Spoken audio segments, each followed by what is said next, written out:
All right, good morning, guys. I'm out here fishing Lake Ray Roberts this morning. It's been kind of a slow morning, so I figured I'd do a video for you guys. So if I seem a little distracted, I'm just trying to make sure the boat's not going to crash into anything. So fall season's here. Fishing's getting better and better every day. We're looking at putting some good fish in the boat. I put a good fish in the boat yesterday along with a bunch of eater-sized fish. What I wanted to talk about today was some of the rigs I use when I'm drifting out here for catfish on Ray Roberts. Ray Roberts has a habit of eating up rigs real quick. It's rocky. It's got a lot of standing timber and brush piles. And I mean, you're going to lose rigs when you pull boards. It's going to happen. So I'll go over a few rigs just to kind of give you guys a rundown on what to use if you want to get out here and pull boards. It's an excellent way to cover water, catch lots of fish. My favorite time to pull boards are anytime from September all the way through February. So if you haven't done it, it's an awesome way to get out there and cover water and catch a lot of fish. First thing we're going to go over is I'm using a medium heavy rod. Medium rods work.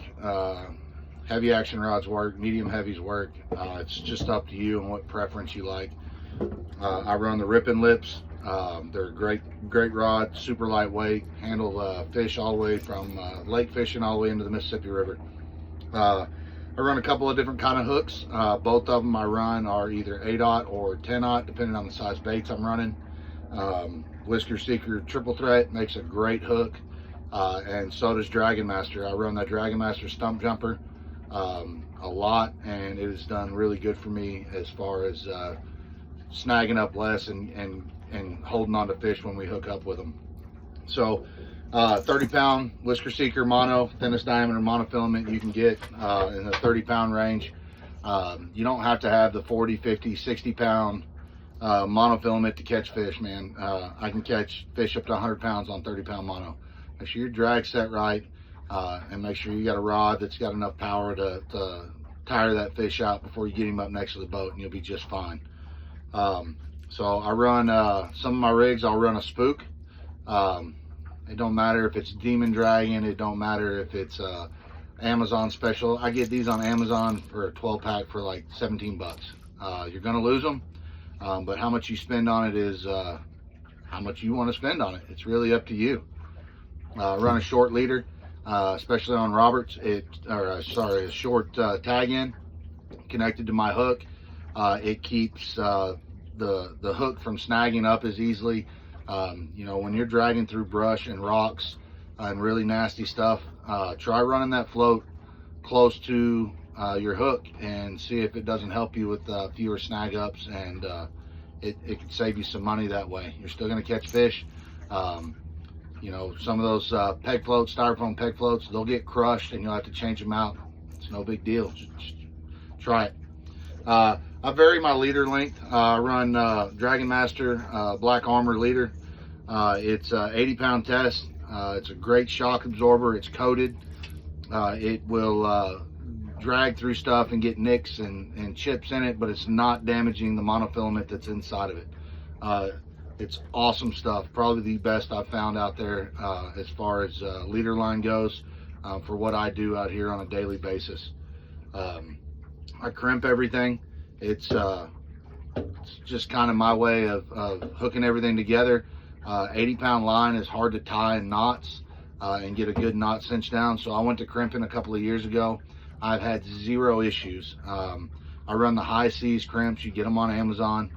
Just match the crimp size to your line. Match the crimp size to your line diameter. I think my leader line is like a 0.1, so I buy the 0.1 crimps. Get you a little crimping tool, and you're in the game. So there's a ton of different weights out on the market. For drift fishing, you got guys that are making them at home. You got guys that are selling them, commercial stuff selling them. I make these. They're soft.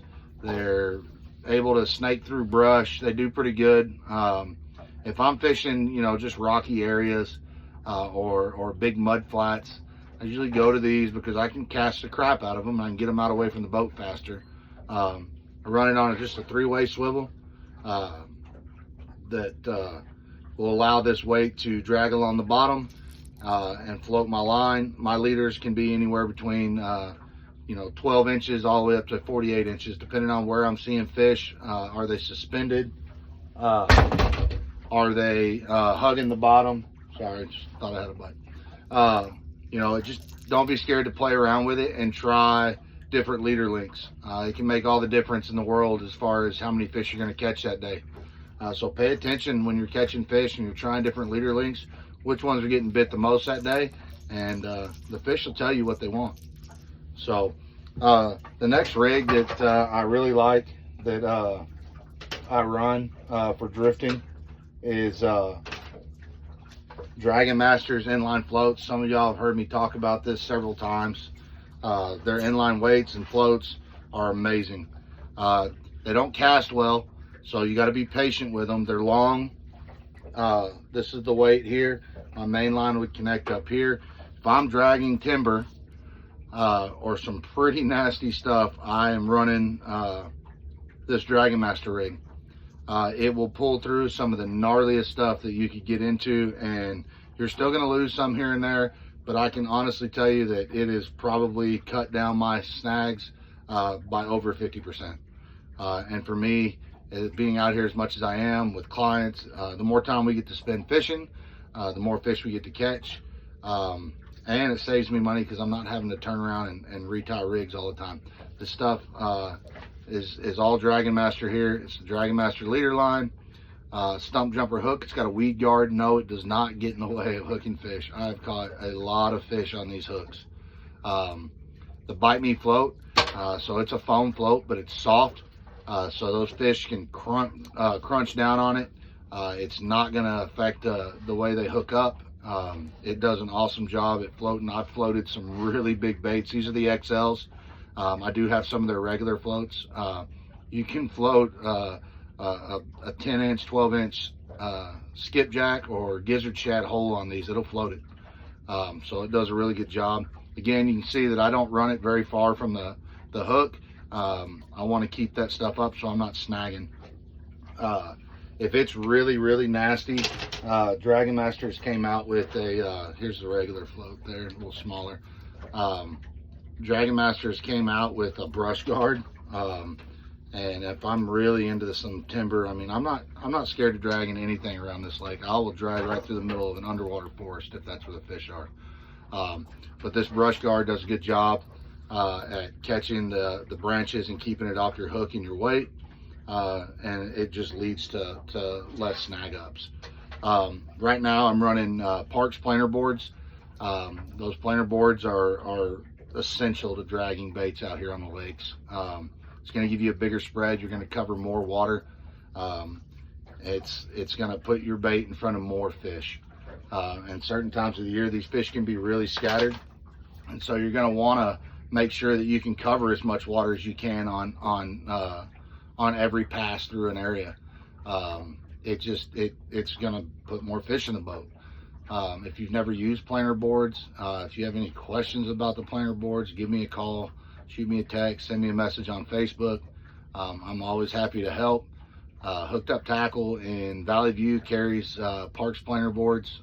He carries various catfish rods. He's got a lot of good stuff up there. Hopefully soon he'll be carrying some Ripping Lips rods in there for you guys that want to try those out. They're a very affordable rod, and they can handle anything you throw at them. I'm not easy on equipment. I'm pretty tough on stuff. Those of you that have fished with me know that. I mean, I don't buy stuff to look pretty. I buy it to use it. So get out there and fish. The weather's cooling down. Water temp's going down. Fish are starting to get aggressive. They're starting to eat. If you haven't booked a trip with me and you want to, give me a call, shoot me a text, send me a message on Facebook. We'll make that happen.